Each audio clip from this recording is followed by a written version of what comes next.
As a dedicated student of the martial arts, I will live by the principles of the black belt, modesty, courtesy, integrity, perseverance, and indomitable spirit. What's our goal? Black belt excellence, sir. Skate. All right, let's give Alexa a big round of applause here. Good job, buddy.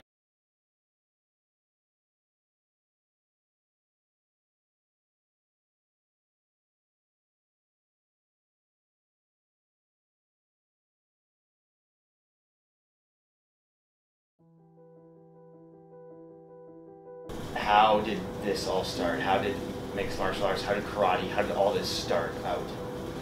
So I started martial arts at age 6. I think my mom, especially, she wanted to give me opportunities that she didn't have as a child. You know, because her parents were kind of new to the country here. They were kind of developing a beginning, so she wasn't fortunate whether it was financial at the time. They didn't invest in her, and I think that's one thing that she wanted to do for me and my brother, to be able to do that, because I think, like, obviously martial arts is highlighted. Any sport, any organized sport. I tell kids you don't have to do martial arts. If you choose to, that's awesome. But anything you can be involved in after school, I think is not only physically, of course, you're going to get in better shape, but I think your mental health is definitely going to improve. Martial arts wasn't one of the ones I really wanted to stick with. I hated martial arts at the beginning, like, just because, as a kid, you're saying all these things at the beginning: modesty, courtesy, indomitable spirit, discipline, perseverance. You memorize it, it's all awesome, but did it mean a whole lot to me? No. But yeah, I wanted to give up. I probably would have if it was up to me. But yeah, just seeing, I think, all the stuff that it's brought to my life now, martial arts, it's difficult to put into words, kind of where it's brought me now. But at the time, she didn't really want me to compete. So I remember, you're lining up on the line, and you think at the moment that this is going to define your career, because you're 10 years old. You don't know that there's going to be a lot more down the road. And I remember I won in overtime. And that was like my first place win. And then I think martial arts really became a huge part of my life. It's something I was doing almost every day. You would have had to. I was doing every class that I could have after at that point, because I think I saw that the goal was achievable after. And doing the tournaments and trying to go for my black belt, I think it's something that definitely kept me involved with it. But that competition side was something, it really intrigued me in a way. And I always say to people, just on my own personal martial arts journey, I think you don't pick martial arts picks you. It really said something to me like, I'm going to stick with this for all the benefits that it provides. And the competition was something, I've never had that feeling in my life from anything that I'm doing as soon as you step in the ring. And that's something that hasn't gone down. It's gone up as I've been involved in it.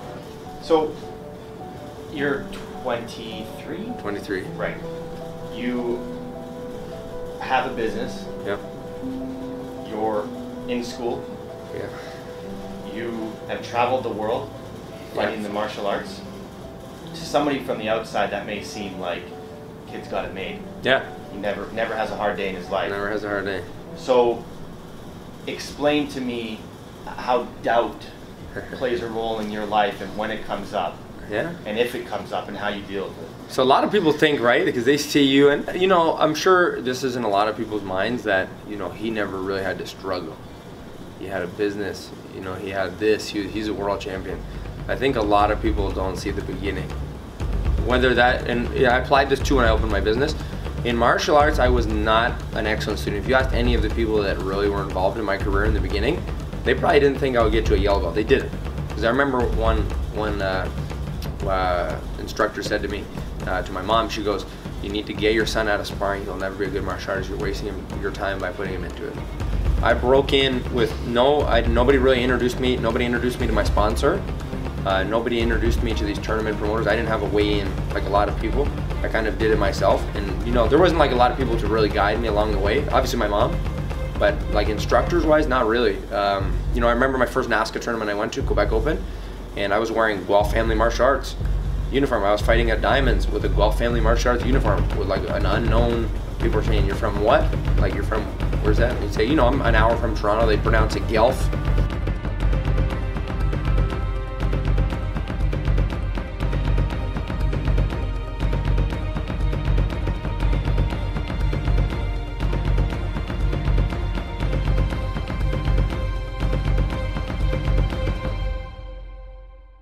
I wouldn't be world champion, guaranteed. I wouldn't be a black belt, guaranteed. I wouldn't have my own business, for sure, without my mom. I wouldn't. Because if she didn't join martial arts, I would have given it up.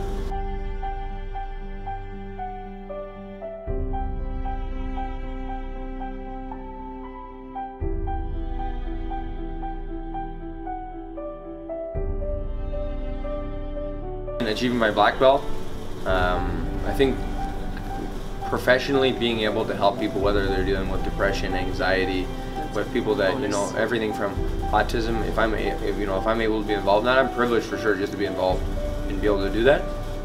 Because you know, martial arts and the impact that I do have on not only the Guelph community but outside, yeah, I wouldn't trade it for anything.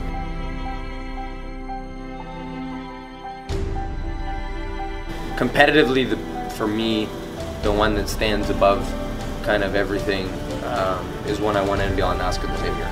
Because I told people 15 years ago I was going to win Super Grands as a wild card, unranked, I was going to enter and win.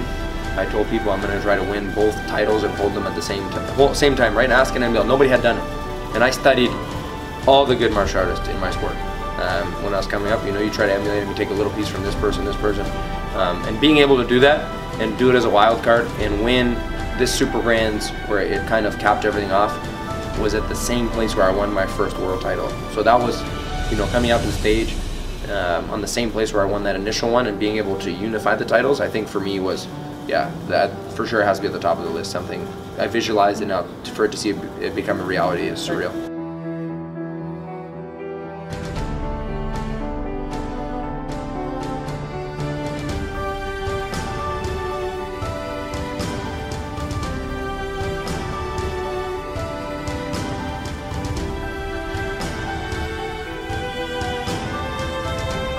As a dedicated student of the martial arts, I will live by the principles of a black belt.